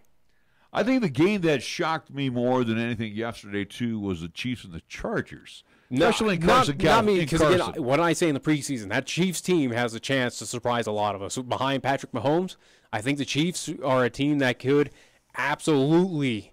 I didn't anticipate this Chiefs team to be terrible, and I think what we saw yesterday, a little bit surprising, especially where I think you had the Chargers winning the Super Bowl, and I think some people do as well. I do believe I have them winning the AFC West, which, again, it's only game 1. I understand. Out of again, they have 15 left. And the Chargers got to lose like their first 3 before they decide to roll back. I mean, I can't remember the last time the Chargers won an opening day. Ugh. I mean, gosh. They lost last year to Denver. But it's like it's this team is kind of silly. They're good. But and I know Bosa's injured, so I don't know the extent of his injury. But the thing is that is a big loss if he is going to be down for a while. That is it certainly hurts. But But offensively, they can score anytime, anywhere. They should. And yesterday, it took granted, them a while. They did score. They got points on the board. And again, it was kind of that West kind of shootout. It felt like, but but Mahomes was, in my opinion, I thought Mahomes was better yesterday than Phillip Rivers. Oh, absolutely. There's no doubt about it. And again, with Patrick Mahomes, that's why I gave this. That's why I didn't want to write off this Chiefs team. I think the Chiefs are an interesting team. Did I anticipate they were going to be playoff bound, whether it's a wild card? I don't think so. I think it's just this week one, just kind of jitters of teams, or it's not even jitters. It's just that kind of week one testing out process of going, all right, we know what you're about. Next time they meet each other, I think the result will be a little bit different. I think Chargers pick up a victory against the Chiefs later this season, but I think the Chiefs kind of proved a lot of people out there were anticipating that this team was, dead on arrival for most of the games this year. Mad respect. Well, Tyree Hill, that is your X factor on the Chiefs. You got to shut him down somehow, some way. You can't shut him down. That might be an L in your book. Yeah. All right, we look ahead. Well, I won't look ahead. We'll go. Might as well go to the Denver. Yeah, we'll go to Mile High, Broncos field at Mile High Stadium, and Case Keenum. Who cares? No, he's not. You're in Bronco country, so don't go there. No, I'm just saying he was nothing fantastic. No, he was nothing great. Again, what was the key? What is he though? What is he? He's a game manager. That's all he is for the Broncos. He's a game manager. And he game managed well. He did throw 3 INTs yesterday. Wow, that's great game management. But he also threw 3 touchdowns. Emmanuel Sanders had a big day. Try doing that against a Chargers team in the AFC West. You gotta remember, try doing that against when they see the LA Rams. You have a game against not a good Seattle team. We already know Seattle. Oh no, Seattle is absolutely awful. And you can have mistakes against Seattle. You can't have it against the big boys. You got away with mistakes, and you barely got the victory. You better not play like that next week against the Raiders. No, absolutely not. So Case Keenum maybe got out of his system. Let's just say, for argument's sake, I highly doubt it. But he was a game manager, and that's all he's been brought on for the Broncos. Don't get us in any trouble. So, and he did early on, but then he also rallied them back. Again, with the help of Von Miller. With his Broncos victory, I do not say Case Keenum was the reason behind it. He was a small factor, but I think you look on the defensive side, as you have mentioned again, with especially one Von Miller. I think this defense is the reason why they were competitive and why they won that contest. If it wasn't for a Von Miller, if it wasn't for that defense, Seattle probably should be walking away with that victory. In my opinion. I agree. I definitely agree. And that offensive line for Seattle is just terrible. Just terrible. Talk about Russell Wilson running for his life. But I'm telling you, he's lucky he got off on the. You know what? And we may be right in our calls here, even though the 49ers lost to the Vikings yesterday. And the 49ers got some improving to do too. I think that loss for the 49ers. I think that loss for the 49ers is very respectable on the road against a team that went to the NFC Championship. That added more pieces and was great from last year. You lost. You didn't get blown out by them. But you saw, if you watched the Bronco game yesterday, you could throw on Seattle. Remember, Seattle was always a tough team to throw against. They got a lot of holes. I told you that Seattle defense is not anything. And the offense is not the greatest thing since sliced bread anymore. No. So Seattle's absolutely a team that's in rebuild. And then you look at Arizona, the way they played yesterday. They've got a lot of problems. Arizona is another team that can go 0-16. It would not surprise me. Well, I don't think Sam Bradford is going to be your quarterback for the entire season as well either. It was just another ho-hum Sam Bradford. But I think with the Cardinals, they're going to pull the same thing of what the Bills were trying to do of saying, hey, Rosen, you might get your chance here midway through the season. We know we have nothing to play for. Let's just let you ease in, learn under Bradford, let him get his brains kind of beat out throughout this, first half of the season, and then let's see what you're made of, Rosen. I think that's what the Cardinals are going to do. Do I anticipate Rosen to start week 2? I don't. No, I really don't. I think he might start like after their bye week. So anyway, the Broncos got off to a good start, and they tied the spread, so it was a push. They won 27-24 at Bronco Field at Mile High Stadium.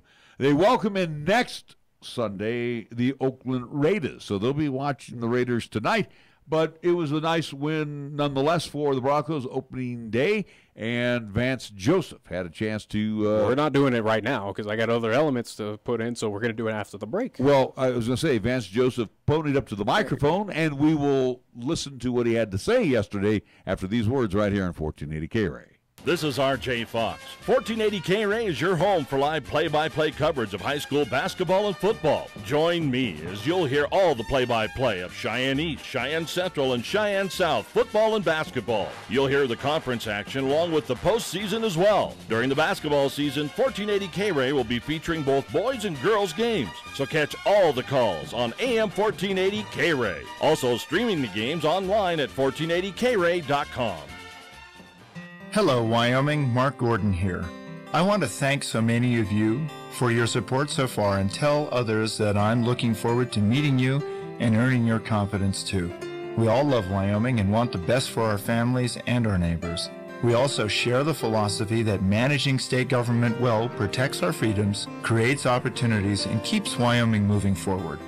This is Mark Gordon, and I'll see you on the trail. Paid for by friends of Mark Gordon.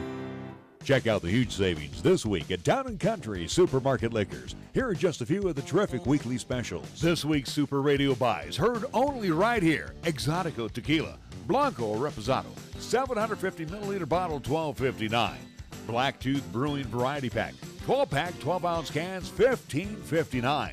Crown Royal Canadian Whiskey Gift Box with flask, 750 milliliter bottle, $19.99. Town & Country Supermarket Liquors on the South Greeley Highway, Cheyenne's low price leader. Cheyenne Auto Repair and Service, proven and respected when it comes to the care of your vehicle. For nearly 25 years, Cars has been there to repair and fix those minor problems to get you back on the road without major difficulties. And now, as we do more traveling at this time of year, see Cheyenne Auto Repair and Service first for your car or truck when it comes to tuning it up. An oil change, brakes, shocks, work on your air conditioning unit, and so much more. John and his crew at Cars gives your vehicle the precise detail it deserves. Respected with quality workmanship. Always bring your vehicle to Cheyenne Auto Repair and Service at 604 West Lincoln Way. Call for an appointment at 632-0498. Open Monday through Friday. Here's the latest weather forecast on 1480 K-Ray. Weather-wise for today, it's going to be another sunny day. Expected daytime high of 82, mostly clear for tonight. Our low down to 51. Tuesday's forecast continued mostly sunny. We're calling for an afternoon high of 86, partly cloudy Tuesday night with our low down to 53. Wednesday, sunshine, and we expect a daytime high near 86 degrees. You bleed brown and gold? So do we. Wyoming Cowboys football and basketball is always front and center on the show. This is Wyoming Sports Talk Today, and it's here on AM 1480 K-Ray.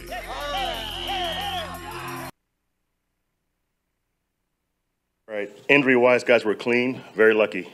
Again, to come out of the game with no injuries. Questions? Yeah, Coach, could you talk about your quarterback Case, who went through a rough stretch, but then, on that fourth quarter drive? Absolutely. I mean, he had 3 interceptions. That's not good. But he also had 3 touchdowns, and he stayed aggressive for us, and we pulled the win out. But obviously, we can all play better. But I was pleased with our team in all 3 phases, how we kept playing and how we finished the game. So a win's a win. It's a hard league to win in, so I'm pleased with our guys. It looked like Vaughn wrecked the game. Is that as good as you've seen him play since you've been here? Since I've been here, yes. I mean, 3 sacks, 2 forced fumbles, a recovery. He's in the top 50 of the league as far as the history of sacks. So he's a special player, but if you're not playing with a lead, he can't be special. And last season, we played with, I think, 2 leads. So hopefully we can get more leads and he can be special each week for us. Vance, you've talked about having to lean on young players at the end. It looked like you trusted Lindsey. What did you see from him today? He played well. I mean, he's a mature player. I mean, he had 104 yards, I think, from line of scrimmage today, along with Freeman, 180 total from 2 rookies. So those 2 guys are mature players. They're special players, and they're NFL backs, so that's what we expect from those guys. But, Chubb played well today. Cortland played well. So we had 4 or 5 rookies that played a bunch of snaps for us today. Very pleased with those guys. Follow up on Lindsey. Freeman had some tough sledding early, but then got some big gains. How much did he fight today? He fought well. I mean, he had some big runs late in the game. You know, we got back to running the football. You know, after the turnovers, we got back to running the football and really took the game back, you know, on the ground, and it made their pass defense soft. You know, so I was proud of Royce for how he ran downhill. It's a single high, it's a loaded box defense every play. So it wasn't going to be easy running the football against these guys, but we stayed with it, and it worked out for us. You had some struggles today against their tight end, Will Dissly. Thoughts on cleaning that up for the weeks to follow? And it wasn't scheme. It wasn't guys not being covered. It was really missed tackles. He had 2 plays of 105 yards. At halftime, they had 129 passing, and he had 105. You know, so it wasn't a matchup problem. It wasn't a scheme problem. It was simply missed tackles. Bench, your veteran receiver, Demarius, had some hiccups early on, but you and Case stuck with him, and he had some key catches and then the touchdown. Can you just speak to sticking with him? He played well. Emmanuel also played well. He had 10 for 135, but those guys are veteran players. And, you know, to watch those 2 guys with Case every day work, how they've worked, I'm not surprised they played well today. So, you know, Case has given life to those 2 guys, and I'm expecting big years from both players. Coach, with Phillip Lindsay, did you expect him coming into the game to have this big of a role in the game, or were you riding the hot hand? Well, each game's different. I mean, you said it. I mean, he was hot. He ran downhill. He made guys miss, so we stayed with the hot hand. But, you know, we have 3 capable backs. You know, that's stress for the game, you know, along with our fullback. But, you know, whoever's hot gets the carries, and he was hot today, so he carried the load. Coach, can you expound on Emmanuel's performance? Obviously, he and Case have looked good together all preseason, but can we expect 10 catches every week? Well, I'm not sure about that, but, you know, he's working that way with Case, and obviously he's a veteran receiver, you know, and when you're playing with a quarterback like Case Keenum, it gives you energy, it gives you life and hope each week. So if they keep working, you know, we'll have some big games from those guys. Vance, you talked about playing from ahead, and those last couple of drives with them backed up, crowd loud, pass rush able to get after Wilson. Is that the kind of ideal scenario? The crowd was great today. You know, I mean, it was deafening out there, those last 2 third downs. But, again, if we can get a lead with this crowd at home, it's going to be hard to beat us, especially with our 4 pass rushers. So, you know, our defense is built on playing with a lead. You know, we do that, it's going to be tough to beat us. You said that Adam Jones kind of knew this defense, or you knew it. Did he move into the nickelback role? It looked like right away, or was that? Well, they both played today. They both played, but Adams, I mean, he played for me in Cincy. He played for Coach Wade, so it's a very similar system. So he had no problem learning what we're doing. Obviously, the concern was his physical shape. You know, he's been with us for a week and a half, so that was concerning. But he's a man. I mean, he plays through injuries. He plays through being tired. He is a real competitive guy. So it's good to have him on our team.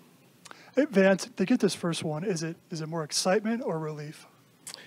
I think it's a little bit of both, you know, but we can play better. You know, we can play better. I mean, we obviously outgained this football team, but we gave them too many chances to stay in the game. You know, so I'm pleased that we won the football game, but we can get better. You know, we can't give away 3 balls each game, which led to 14 points. So very pleased that we won, but anxious to get back to work to fix these issues. Coach, your team was down by 4. You led for the most part in the day. You gave away the ball 3 times, but then you went down the field and then you scored and your defense held on from there. What does it say about how resilient your team is? Well, we talked about this last night, you know, and we talked about when adversity showed its head, you know, we just play right through it. You know, and last year we had some chances where, you know, adversity showed and we didn't play through it. So hopefully our team this year can play through adversity because every game is going to be tough. It's a hard league, you know, so you're going to have some ups and downs in games, but you want your team to be resilient and play right through adversity. The good teams do that. Last one, Artie. Vance, you praised Emmanuel Sanders for his performance today. I know he hadn't scored since week 2 of last season. Really? But when he somersaults into the end zone, do you hold your breath a little bit? What do you think about that? I don't. Just score. That's Emmanuel. I mean, he is so flexible. He's a tough guy. He's a little guy, but he's very tough. So as long as he scores, I'm fine. Thank you very much. All right. Thank you, guys. Italian. When you say Mondello Pizzeria, think made fresh from scratch. When you say Mondello Pizzeria, think great pizza, delicious Philly cheesesteak, superb hot and cold Italian sandwiches, meatballs, sausage, and special subs, calzones, crisp salads, and great service. When you say Mondello's Pizzeria, think unmatched Italian taste. Mondello's Pizzeria, 1507 Stillwater Avenue, your only true Italian stop for lunch or dinner. Family owned and operated, Terrell Honda reminds you that the 2018's gotta go now. They're stacked deep so they can be sold cheap. Whether you buy or lease, this is the perfect time of year to shop for the best selection of 2018 Honda Civics, Accords, HRVs, and CRVs before the 2019s hit the showroom floor. So take a test drive today at Terrell Honda, where you'll love their brand of dealing. 1919 Westland Road, Motor City, Cheyenne. And check them out online at terrellhonda.com. Due to our stormy season this summer, Jolly Rogers RV Sales and Service is offering you a hail of a deal on a wide variety of travel trailers, including toy haulers. Get up to an additional 50% off MSRP on Jolly Rogers' already low prices. Check out their new and used inventory. Damaged or not, you can still travel in style. Call Jolly Rogers RV Sales and Service today, your exclusive Jayco dealer, at 634-8457. See them at 6102 U.S. Highway 30 or go to jollyrogersrv.com. We're taking Cheyenne, Wyoming Sports Talk Radio to a whole new level. This is Wyoming Sports Talk Today. Don't look at me. I think these people are completely nuts. Stop this crazy thing! And it's only here on AM 1480 K-Ray.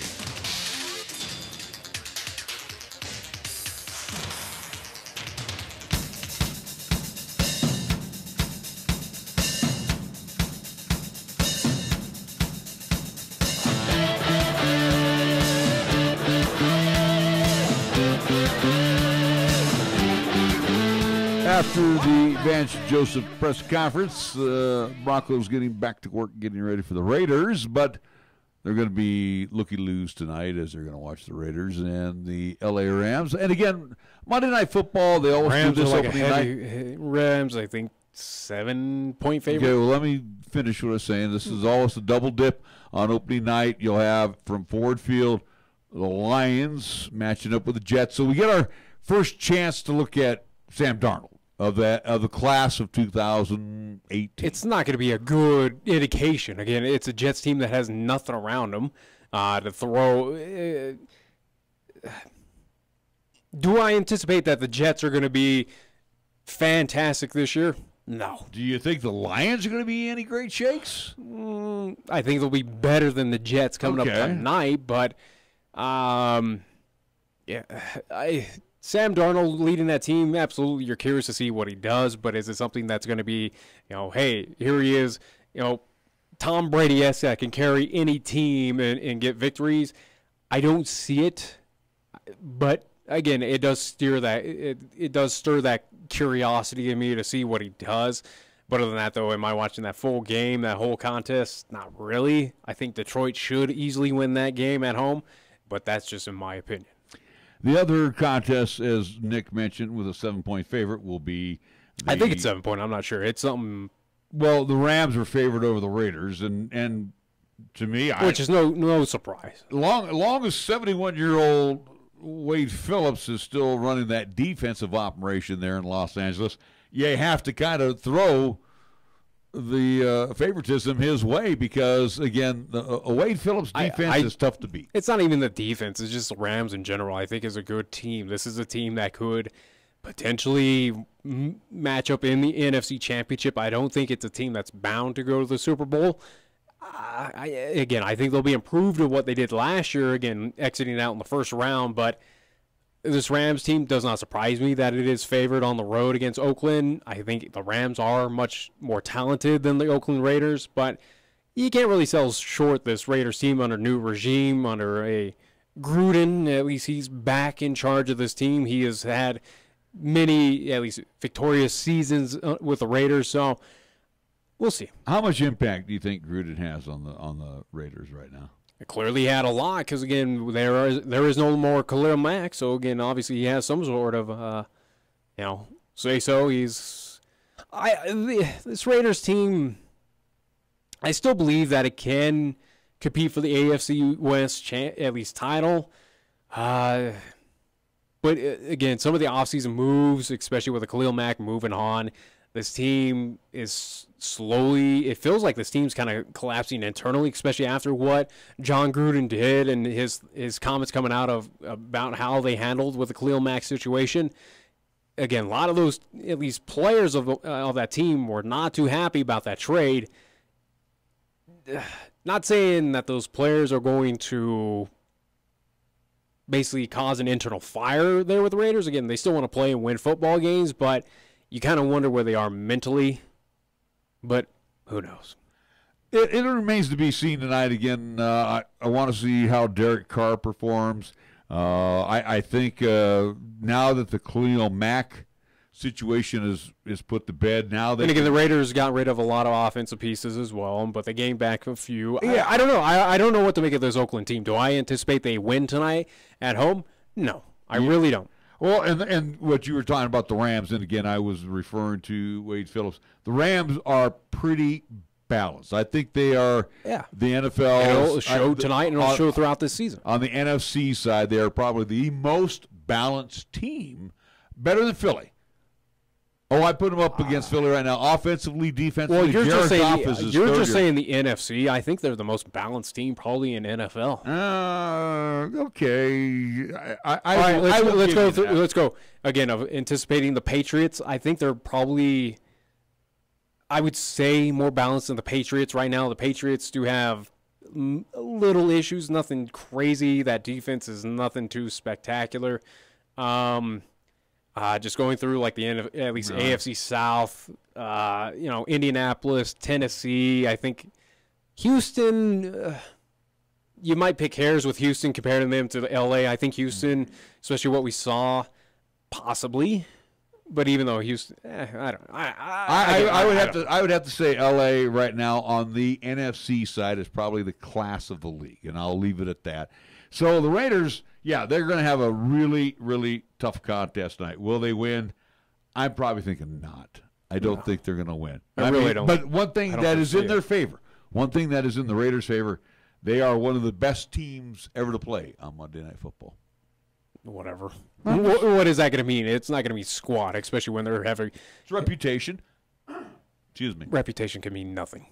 It's not going to mean anything. Again, Rams are a better team on the road. It's chalkboard material, and a guy like Chucky, who's in charge over with the Raiders, he's going to put that up there and he's say the Raiders over their years on Monday Night Football are this and this and this, and he's going to expect this team to come out there with a little. Again, I don't know what his motivation factor is, but I could be Craig Bull and say, "Hey, Wyoming, you are the first Mountain West team to beat an SEC team on the road. Let's try it again against Missouri." Guess what? It didn't translate. Again, something like that. It can only do so much for your psyche, but this Rams team is way too talented. And again, is that going to play a factor into anything? Again, you're so great on Monday night. Who cares? Who cares? If you make a mistake against the Rams tonight, you'll definitely lose. So. And I think they will. I think the Raiders, this is not a well-polished team. It's a team that's, I think compared to last year, and even last year was a little bit of an enigma, especially with the injury to a Derek Carr and a few others. But I think it's a Raiders team that took a step back. Clearly, again, get rid of Khalil Mack, one of the most premier linebackers in the game. You got rid of him and a few other key pieces. One of a Michael Crabtree, who is not a bad receiver as well. You still have Marshawn Lynch, but even in the preseason, it was like he's showing his age. He didn't really do anything much last season. He to me just shows me he doesn't care. Yeah. That's the way I see him playing. He just doesn't care. This Raiders team, though, it has a feeling that they took a step back, that they're not that top-tier team in the AFC West. They might compete for a wild card. It might be a team on the outside looking in when it comes set and done. But, again, are they on the same level as the Rams? No. They might have a small advantage being Monday night, small advantage being at home in Oakland, but will they get it done tonight? I just don't see it. This Rams team is that good. This is a Rams team that I wholeheartedly believe could be in the Super Bowl, maybe. Could win it all, maybe. But I think they're very good. And it's a team that's probably not going to lose a whole lot this season. Yeah. I think glad you're focusing. No, I'm looking at some other stuff here from the NFL. I'm thinking to myself, the Rams could be a very well 12-14. Yeah, I think they'll lose. I think the Rams lose one contest at least to the 49ers. They usually I don't see them. They usually do, and they usually do at Santa Clara. You keep thinking the 49ers are going to be that much better, and again, I'm saying they're a season away. Just so you know, again, there's been good Rams teams, or at least favorite Rams teams in years past that go into San Francisco or Santa Clara and take on a terrible 49ers team, and guess what? They surprise them. They win on a Thursday night or again, a Sunday, midday game or something like that. I have a feeling, again, this is that kind of rivalry. It's like the Dodgers-Giants. Hey, it's San Francisco 49ers, L.A. Rams. It's San Fran, LA. I got you, but the Niners. I do not write off a 49ers team going against the L.A. Rams, whether it's in L.A. or it's at Santa Clara. They still have a lot of. And I think you're underselling the 49ers, especially what they did. I say that the mistakes are going to be the thing that kills the Niners. I think this is a team that can learn from those mistakes and build. Again, I think they have. Again, do I anticipate Jimmy G to throw that many INTs? He might have a few games like that, but is it going to be a consistency throughout this entire season? I don't think so. I really don't. You might think so, and you're crazy if you do. But I don't think he'll be throwing consistent INTs, again, multiple INTs in a game throughout this entire season. I don't think Jimmy G is going to be the bad element here. I think the inexperience by the 49ers is going to show in critical games.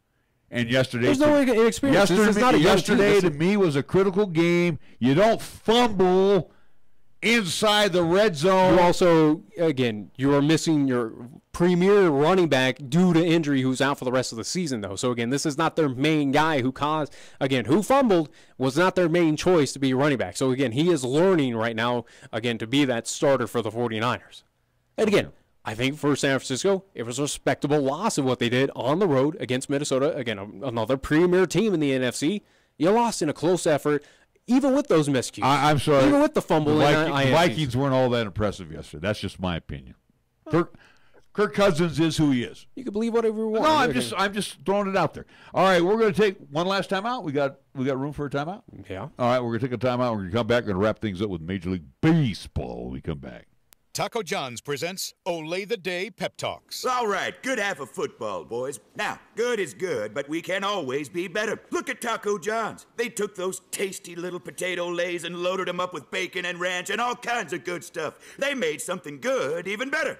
Taco John's new loaded potato olays are loaded with craveable toppings for breakfast, lunch, dinner, and even dessert. So olay the day, boys, and play like you're making loaded potato lays. Olay the day at Taco John's.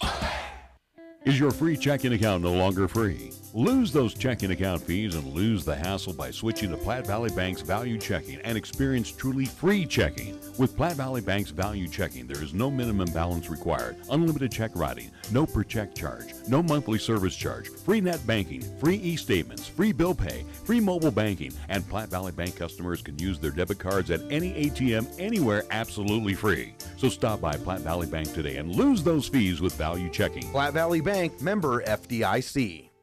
The Army National Guard is committed to keeping the country safe and our communities secure. Composed of hundreds of thousands of citizen soldiers from all walks of life, the Guard is always ready to respond to local or national emergencies. We protect the homeland. We're always there when called upon, and in every state and territory, we stand guard for our communities. To learn more, log on to NationalGuard.com. Sponsored by the Wyoming Army National Guard. Aired by the Wyoming Association of Broadcasters and this station.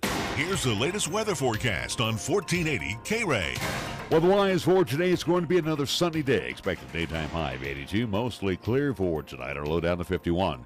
Tuesday's forecast continued mostly sunny. We're calling for an afternoon high of 86. Partly cloudy Tuesday night with our low down to 53. Wednesday, sunshine, and we expect a daytime high near 86 degrees. Fat, lazy, and stupid is no way to conduct a sports talk radio show.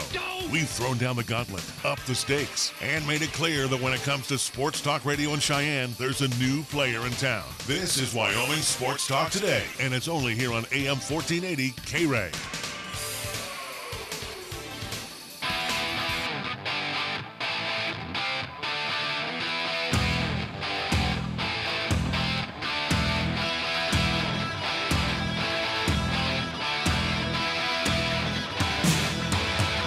Into our closing segment for this afternoon. I don't like how you're being so harsh on the 49ers again. I'm not being... I think you're so warped in being a Broncos fan that you've forgotten that, again, what was your main team?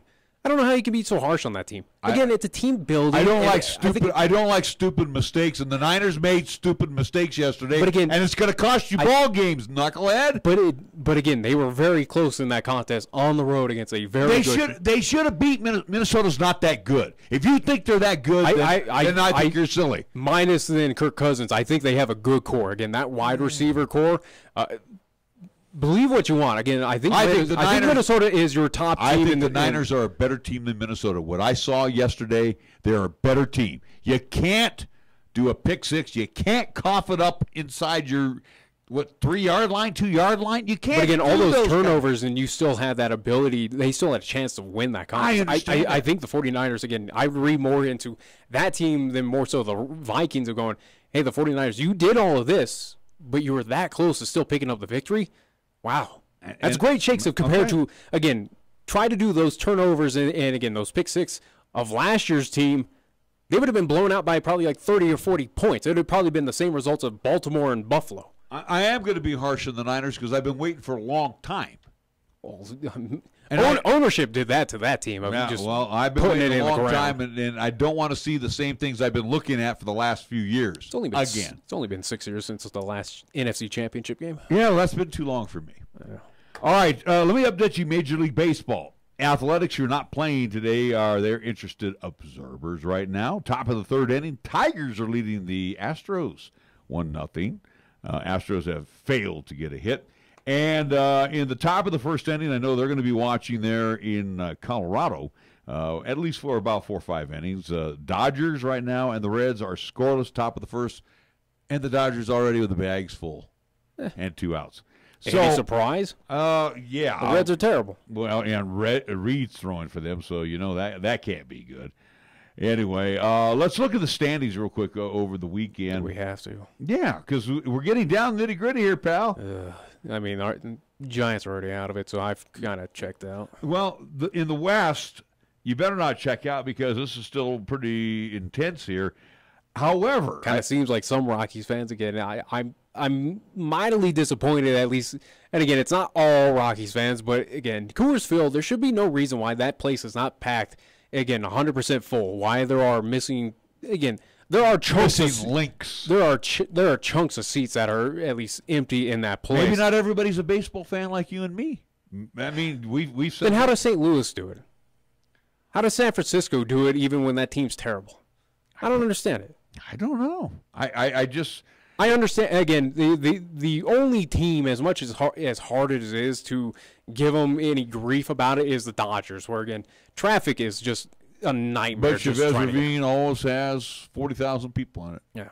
Well, you know, and by the way, the Dodgers did not score in the top of the first inning. Astros now leading the Tigers 2-1 in the top. Did you expect anything less? Well, I was hoping for a miracle. It's the Tigers. All right, so Dodgers half game out as they start playing tonight. That puts a little more pressure on the Rockies because they got the Reds and the Rocks got the Diamondbacks. But the Diamondbacks are struggling with their bullpen. But the Diamondbacks are going to be that hungry team of going, hey, here's our competition. Here's the team we need to vault over. And they're hitting the ball. They hit the ball well. So we'll see how that series develops. If you want to right the ship, hey, Arizona, you do it against the Rockies right now.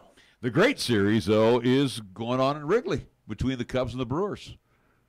Who's going – again, the Brewers can't win 2 out of 3. They got to sweep. If they have to, yeah. You know, and I mean – and I do believe the Brewers are for real. I think they're still a wild card team. I don't think they win that NL. But they haven't folded. So you got to give the – why would you fold? Yeah, why would you expect a team to fold? Give up, roll over play dead. They're not going to. The Cardinals are the ones that are struggling a little bit right now. Though that's a team I'm confident that should right the ship. They usually do. They'll hold a game advantage over the Dodgers right now for that second wild card spot. What else is going on here? So Cubs and the Brewers. Atlanta pretty much controlling. Philly is just Philly. You're right off. They're done. And if I'm not mistaken, I think the Rocks, when they have their last homestand, will draw teams like the Phils that will be out of it by then. Sure. And I think the end of the season probably looks well for the Rockies as opposed to teams like the Dodgers who got to go to San Francisco. And the Giants are going to. Right now they're playing their Sacramento team. The Giants are going to be competitive, but they can also roll over and just die of going, Dodgers here, congrats. You scored 10 on us. Astros 2.5 up on the Athletics as they start play tonight. A's are idle, so they could either be 3 or 2 after tonight. The Indians, do I need to say any more? 15.5 head. They won. Yeah, they've already won the division. Red Sox they've won the division, and they're 8.5 ahead of the Yankees in the American League's Eastern Division. Again, all Red Sox, what they're competing for right now is just to lock up that 1 seed, and obviously, again, go for that wins record. Well, regular season wins they record. got 8.5 game lead over both Houston and the Yankees for that. And if I'm looking here, counting the numbers, they've played 144 games. So we're looking at they got 18 games to go before, and they're 8.5 games up. So, win 9 of them things, and you are going to be the number 1 seed. All right, we got to wrap